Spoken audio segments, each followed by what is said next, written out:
Bonjour à tous, bonjour à toutes, je suis Julien, le fondateur de Steven Universe Fantasy, et on se retrouve pour parler des Crystal Voices, un projet caritatif non sans lien avec Steven Universe, dont nous allons vous présenter les coulisses et détails tout au long de cette série de podcasts. J'accueillerai ainsi compositeurs, traducteurs, comédiens de doublage, sound designers, bref, tous les acteurs du projet. C'est parti. Et avec moi aujourd'hui, donc, Alice Orsa. Bonjour Alice. Bonjour Julien. Eh bien Alice, présente-toi dans un premier temps. Alors bonjour, moi c'est Alice, je suis comédienne. Je suis aussi une grosse fan de Steven Universe. C'est d'ailleurs d'abord pour ça que je suis sur ce projet.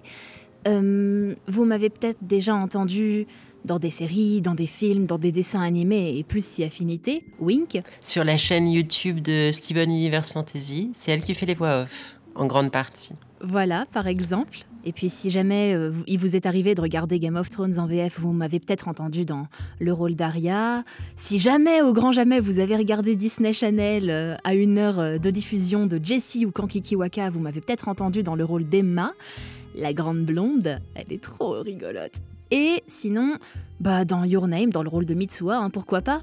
Et voilà. Donc tu fais du doublage depuis quel âge, toi ? Depuis que j'ai 6 ans. Je suis une enfant du métier. Ah oui, d'accord.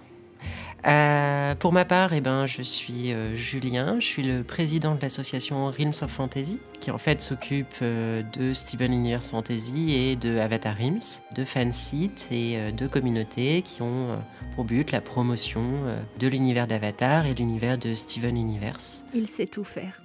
Voilà, donc on est une association à but non lucratif de loi 1901 pour les missions que j'ai données et on est une 50aine de bénévoles, voilà.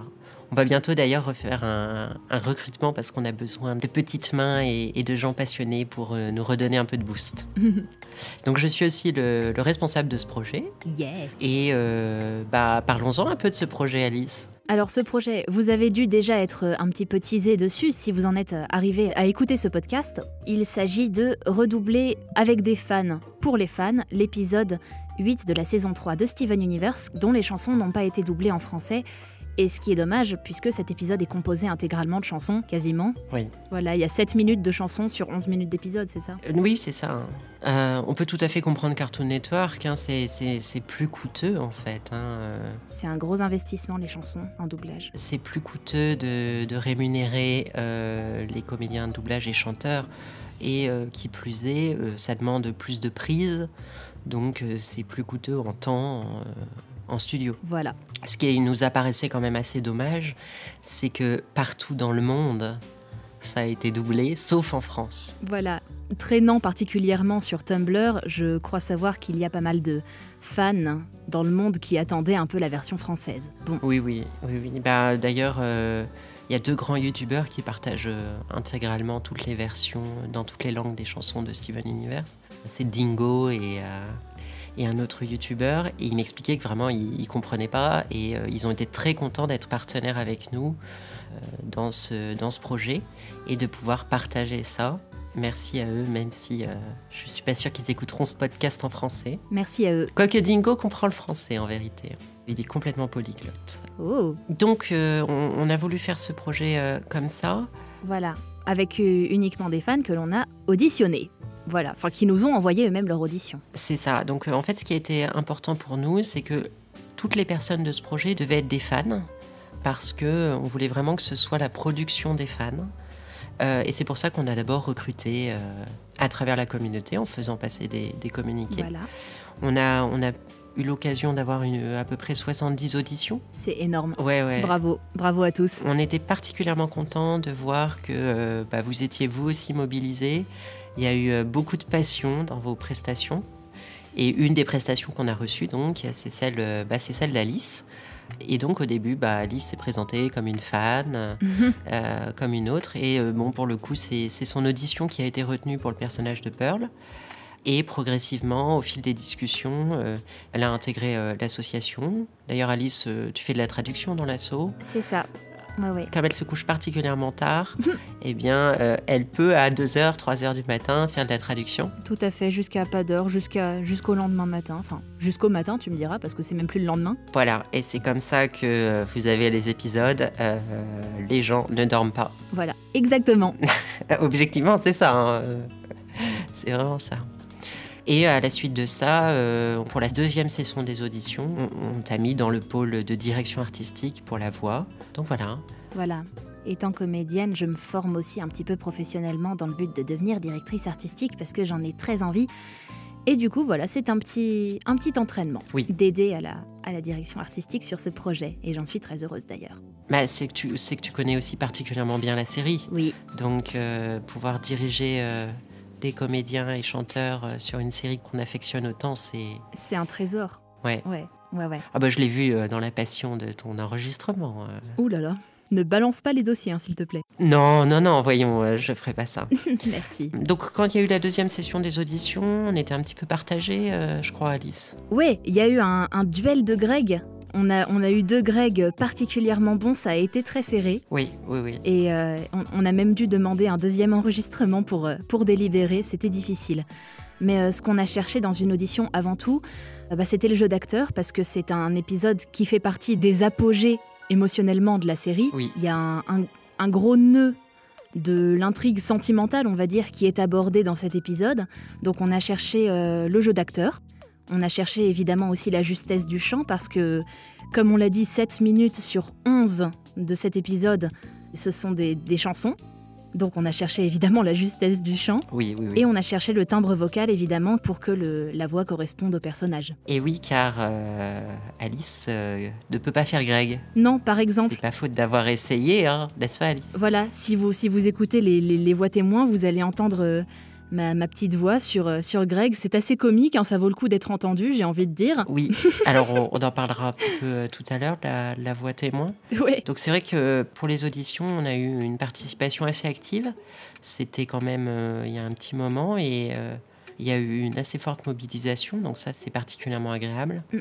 Et puis, on espère que ça plaira, en fait, hein, tout simplement. Oui. Les retours sont déjà extrêmement positifs pour It's Over.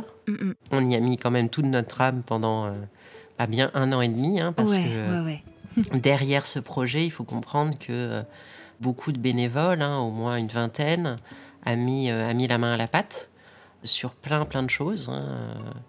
Et pour en arriver à vous montrer cette vidéo complètement montée qu'on a faite, qui montrait de quoi on est capable, il y a énormément de travail, il y a aussi beaucoup d'investissement, c'est-à-dire que il y a certains mois, on était un peu dans le rouge au niveau, au niveau financier. Au niveau du compte associatif. Mais bon, je veux dire, quand on aime, on ne compte pas. C'est ça, voilà. Gros travail d'adaptation au début du projet, un truc énorme, même pas qu'au début, pendant tout le projet, puisqu'on a changé des choses en dernière minute au niveau de l'adaptation. Oui. Mais je suis très content, il y a eu d'excellents retours. Ouais. Donc voilà. Alors parlons-en un petit peu de la voix témoin. Comment on va s'organiser pour la suite ? Eh bien, on va tout simplement voir avec les autres comédiens, donc ils sont au nombre de 3. Il y a une fille pour le personnage de Steven, puisque ce qu'il faut savoir, c'est que dans le monde du doublage, hein, dis-moi si je me trompe Alice, mais en gros, pour faire les personnages enfants, garçons, qui sont majoritaires, hein, enfin plus ou moins, on va dire ça comme ça, eh bien, soit on fait doubler un véritable enfant, ce qui demande qui a un jeu d'acteur assez... Oui. Le jeu d'acteur pêche un peu souvent. Soit on demande à des filles qui sont capables de moduler. Ouais, parfois le jeu d'acteur, généralement quand c'est doublé par un enfant, c'est assez authentique, donc ça fait plaisir à entendre. Oui. Et il y a plein d'enfants qui se débrouillent très très bien en doublage, c'est impressionnant. Mais le fait est que parfois, certaines boîtes ou certains clients ne veulent pas spécialement employer d'enfants parce que employer un enfant, c'est des dossiers à faire en plus, parce que le travail de l'enfant, c'est quelque chose qui est très surveillé, notamment dans l'intermittence du spectacle. Et du coup, voilà, c'est beaucoup de dossiers à faire et souvent, les enfants sont doublés par des femmes. Voilà, je fais partie de celles qui... Bon, ça va parce que j'ai 19 ans, mais je fais partie de celles qui doublent des enfants régulièrement. Alice, je crois que c'est l'occasion donc de leur faire écouter la voix témoin, donc une voix que tu as faite, tu as enregistré intégralement toutes les chansons de l'épisode, voilà, afin de montrer la justesse ainsi que l'intention. Exactement. Le principe de la voix témoin, c'est surtout de montrer dans un enregistrement aux acteurs où placer telle note, où placer telle syllabe pour qu'ils soient un maximum préparés au moment de l'enregistrement. Et surtout, la voix témoin, c'est quelque chose de très neutre pour que ensuite l'acteur puisse... C'est comme une page blanche. Tu donnes une page blanche à l'acteur pour qu'il mette son interprétation dessus. Voilà. Et ben maintenant, on va vous faire écouter donc quelques extraits de la voix témoin, dont bien sûr... Ce qui est comique, c'est quand je fais beaucoup de personnages, n'est-ce pas? Oui, ça, c'est assez drôle. Ça vous fera comme ça un petit teaser pour l'adaptation et la traduction de l'épisode. Voilà, à tout de suite. Nous, les gemmes de cristal, on sauve le monde entier. Il faut nous faire confiance, on fera tout pour y arriver. C'est pour ça qu'ici, tout le monde croit en nous. Grenat, améthyste et Pen et Steven. Un bon copain ne coûte rien, un petit refrain ne coûte rien. Que vais-je faire de tout cet argent? Moi je ne veux être qu'avec toi. Prends-toi une maison, une voiture. C'est vrai je pourrais, mais j'ai déjà mon vieux van. Je pourrais t'inscrire à la fac, mais je suis toujours avec les gemmes. Ou alors te payer les meilleurs cours en ligne. Pourquoi ne pas ouvrir vos cœurs? Pourquoi ne pas ouvrir vos cœurs juste pour essayer? Pourquoi ne pas vouloir en parler? Je vois bien que vous vous évitez, je ne sais pas pourquoi. Vous ne le croiriez pas. Vous ne le croiriez pas, mais vous avez tant en commun, oui c'est certain. Et voilà pour la voix témoin. Donc, et voilà. Donc c'est assez drôle quand tu fais Greg. N'est-ce pas? Voilà, ce qui prouve une fois de plus que le choix des voix est important en doublage. Et donc non, Alice ne peut pas faire tous les personnages. Malheureusement. Ça ferait des économies en déplacement. Hein. Non, tu me diras heureusement pour les autres. Mais bon, ça vaut pas le coup quand même. Et puis c'est agréable de pouvoir permettre à des fans de doubler leur personnage favori. Oui, puis on cherche un petit peu de qualité aussi. Donc Si t'as une petite voix comme ça sur Greg, ça va poser un petit peu de problème. N'est-ce pas, Alice? Oui. Donc, pour la suite du projet, puisqu'on a atteint 70% à l'heure où on parle, on est assez confiant sur le fait qu'on pourra atteindre les 100%. Ouais. Et donc, c'est vrai qu'on a bien réfléchi en amont à comment on allait faire travailler les comédiens, Exactement. à la fois dans la préparation avant le studio et aussi une fois au studio. Je vais peut-être te laisser la parole, Alice. Oui, alors bon, sur la préparation avant le studio, on va leur donner ce fichier de voix témoin dont vous avez eu un teaser très teasant. Et une fois en studio, ce sera du travail évidemment sur le jeu d'acteur d'abord, puisque c'est pas parce que l'épisode est presque intégralement chanté qu'on va négliger le jeu du comédien. Et il y aura un travail évidemment sur le chant. Alors bon, j'ai la chance d'avoir un prof de chant, coach vocal, etc. Du coup, j'ai 2-3 astuces à donner. Je suis pas non plus prof de chant, mais on a dans l'équipe du projet une chanteuse lyrique qui va aussi intervenir dans la direction des acteurs sur le chant. Mais on fait surtout confiance aux comédiens pour faire vivre ces personnages à travers les chansons. Oui, exactement comme tu l'as fait, hein, Alice. Je veux dire... C'est pas stop it you, mais quand même c'était un excellent travail. Merci. Et c'est vrai que Elliot, qui avait son studio et qui est le compositeur, était assez honoré de travailler avec toi et il a mis le budget au niveau du studio et au niveau du matos ouais, c'est super. Et c'est ça qui a un rendu incroyable. Non, on est assez heureux de ce résultat sur It's Over, Isn't It, y a pas à dire. Mais oui, parce qu'il y a quand même eu beaucoup de bons retours sur la vidéo sur YouTube. On a eu d'excellents retours. On a eu des soutiens. En fait, nous, on est vraiment une communauté de niche, en fait, sur Internet. Et on a eu des soutiens quand on a cherché des partenaires. On a eu des soutiens assez nombreux. Et comme victoire personnelle de geek, je dirais que je suis très content que Benzaï et retweeter notre promo. Ça, et puis on a eu pas mal d'avis positifs aussi de potes comédiens qui ont apprécié la chanson, le travail, l'adaptation. Parce que évidemment, mes parents m'ont largement affiché sur Facebook, ils ont partagé la chanson. Et même dans le cercle des comédiens, ça a plu. Donc voilà, on est assez heureux de ça. Oui.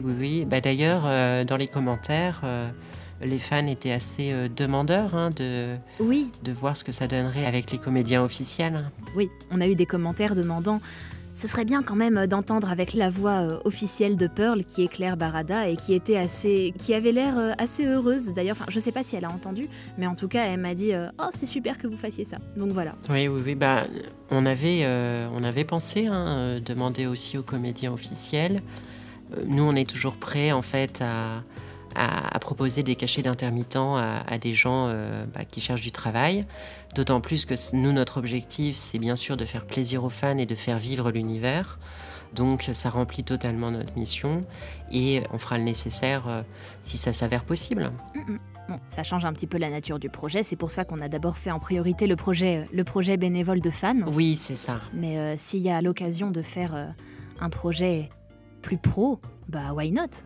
C'est pas faute d'avoir essayé de proposer des rémunérations aux gens, mais globalement, tous les comédiens, enfin même pas globalement, c'est vraiment tous les comédiens ont préféré ne pas être payés, simplement défrayés, parce qu'ils jugeaient que c'était un travail de fan. Voilà. Ce que c'est en fait. Tout pour le plaisir. Mais d'ailleurs, on peut venir un petit peu à la direction globale qu'on a eue pour ce projet. Quand on a fait le financement participatif, ça nous est apparu évident que tout ce qui allait être en surplus, on allait le reverser à une association à but non lucratif. Oui. Parce qu'on n'avait pas l'usage de cet argent-là. C'est ça. Et que on n'est pas, notre but, c'est pas de faire de l'argent avec ça, de nous nourrir ou quoi que ce soit. C'est simplement de corriger un petit trou dans l'histoire de Steven Universe. Et donc, je pense qu'on remplira notre mission correctement. C'est ça, voilà. Avec l'argent en surplus reversé à l'association ILGA pour la défense des droits des personnes LGBT à travers le monde. Voilà. Et c'est vrai que ça a totalement du sens par rapport à Steven Universe.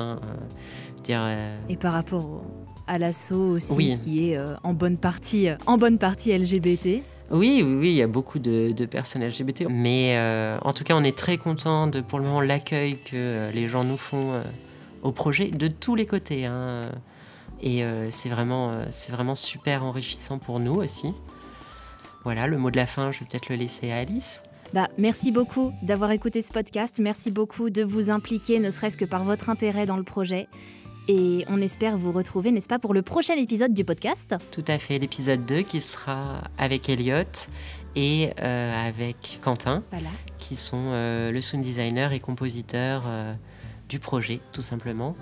Comment est-ce qu'on peut recomposer intégralement la bande-son pour un doublage, à la fois la composition musicale mais aussi, et les arrangements, mais aussi le sound design, c'est-à-dire les bruitages, le follet, etc. Voilà, tout cet énorme travail. Eh bien, je vous retrouve la semaine prochaine pour le podcast numéro 2 de cette série.